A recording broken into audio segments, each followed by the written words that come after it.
Jaguars score very high marks in our most recent NFLPA report card. Let's talk about it.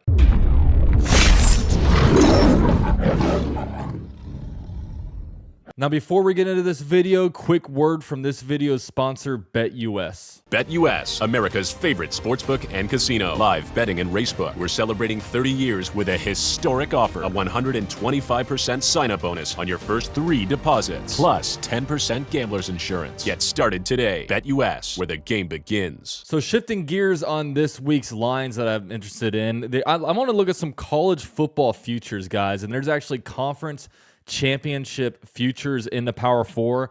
Now in the ACC, Clemson and FSU are both equally as good favors at plus 260, with Miami at plus 500 and second, or I guess third, I should say. In the Big 12, Kansas State plus 330, but I will say my UCF Knights are actually in sixth at plus 1,000. They've been recruiting their butts off since getting into the Big 12. SEC, no questions here, no doubts here. The Georgia right now is the favorite at plus 200, while University of Florida is actually the fourth worst at plus 10,000. I know I have a lot of Gator fan followers. How confident are you guys? You guys putting any money down on the Gators? I mean, look, if you put down $10 and the Gators win, you're going to win $1,000. So how confident are you guys in that one? Now, BetUS is going to offer you 125% deposit bonus on your first 3 deposits, and they also offer a 10% gambler's insurance as well if you're active over the course of 6 months. So 24-hour payouts, 24/7 customer service. Thank you to BetUS for sponsoring this video. Now let's talk about this NFLPA report card. So you guys see it here on the official NFLPA website. The Jaguars rank 5th place amongst 32 teams in that category, I guess, overall in the NFLPA's eyes. Now, last year, the Jaguars actually had a terrible grade. They were 28th to be exact. So 28th to 5th has to be one of the biggest jumps we've probably ever seen. I mean, I don't really pay attention to this too much, but when you're in the middle of the road, you don't really care. When you're as bad as 28, you take notice. But now with this huge jump, it's pretty crazy. Now, a lot of this has to really do with the Miller Electric Center that kicked off last year. I mean, we're actually go through each of these categories of grades and actually kind of see where the Jaguars were. But, you know, they even said that in the opening breakdown. The Jaguars opened a brand new state-of-the-art facility this year. It's obvious that the players appreciate the upgraded workplace, as the respondents gave strong scores to the locker room, training room, and weight room. And they also ranked Jags owner Shad Khan very highly for his willingness to invest in the team's facilities, and it showed, as they were the biggest climber amongst all clubs from last year's ranking. So here's a breakdown of the categories. So A's and B's in every area except the treatment of families. It actually gets a really, really bad D-. So you're going to see the high end of this is like ownership. Man, Shad Khan ownership. I mean, there's one thing about Shad Khan. Nobody's ever complained about his willingness to really invest in the Jaguars, the city of Jacksonville and the Jacksonville Jaguars. It's just he doesn't know anything about football, and he's an absent owner, which is unfortunate. They also scored 3rd place in training room, and you also see weight room, locker room, all top 6. So this is good stuff. Now, the reason why the families was D- is that one of 12 teams that don't provide a family room. They do provide childcare on game day, but the team started offering childcare this year, which is an improvement. However, some respondents feel like the offering needs to be improved. Players report that it is unreliable and isn't worth bringing their kids to.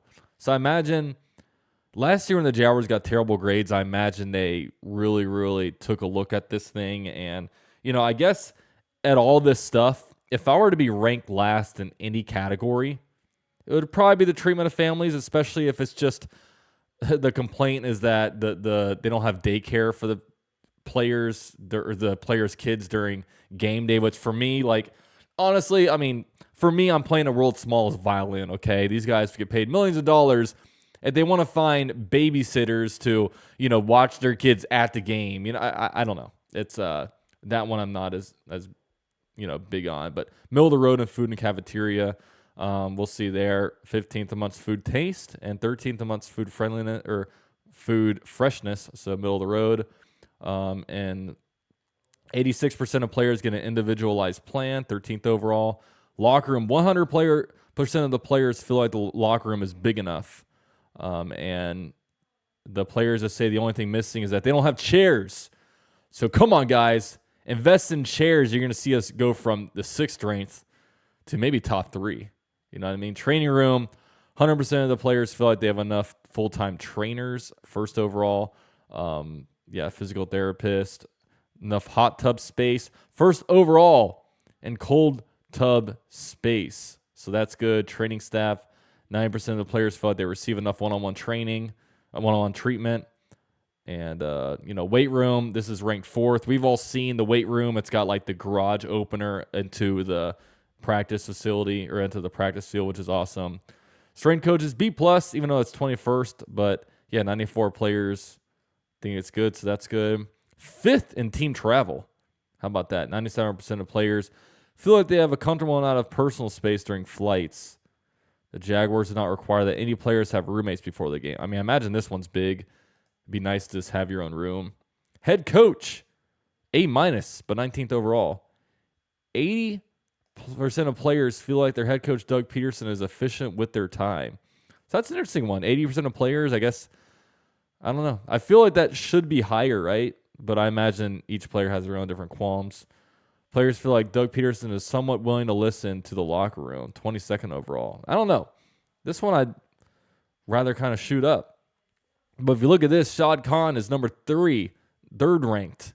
This one's crazy to me. Club owner Shad Khan receives a rating of 9.6 out of 10 from Jaguar players when considering his willingness to invest in the facilities.